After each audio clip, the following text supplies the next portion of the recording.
اور پھر آگے پلاننگ کر رہے ہیں کہ کسی طرح تحریک انصاف ٹوٹ جائے گی. ہمارے لوگوں کو کال کر رہے ہیں, ہمارے ایم این ایز کو کال کر رہے ہیں, ہمارے سینئرز کو اپروچ کر رہے ہیں, خوف پھیلا رہے ہیں ان کے اندر. اور میں اس لیے آج ساری اپنی قوم کے سامنے کہنا چاہتا ہوں کہ دیکھیں یہ واقعی ایک پاکستان کا ڈیفائننگ مومنٹ ہے. میں پھر سے کہوں گا کہ آز امیر اور میں, ہماری وہ جنریشن ہے جو پاکستان کے ساتھ بڑی ہوئی ہے. میں نے کبھی اپنی قوم کے اندر یہ شعور نہیں دیکھا, ایسی بیداری نہیں دیکھی.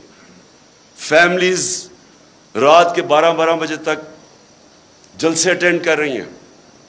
میں جب انہوں نے جب 25 مئی کو یہاں ظلم کیا تو ہم بڑی وہ کنٹینر میں آہستہ آہستہ جب آ رہے تھے, صبح کے 6 بجے 7 بجے سڑکوں کے اوپر لوگ کھڑے ہوئے تھے اور فیملیز اور بچے لوگوں نے اٹھائے ہوئے.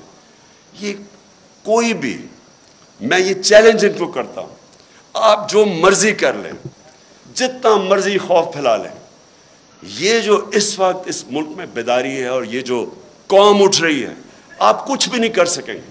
آپ جو مرضی کر لیں, یہ قوم, یہ جو بیداری کا اور شعور کا جن ہے, یہ کبھی بوتل میں آپ واپس نہیں ڈال سکتے. اور جتنا آپ اس کے اوپر آپریشن کریں گے اور جتنا لوگوں کے اوپر ظلم کریں گے,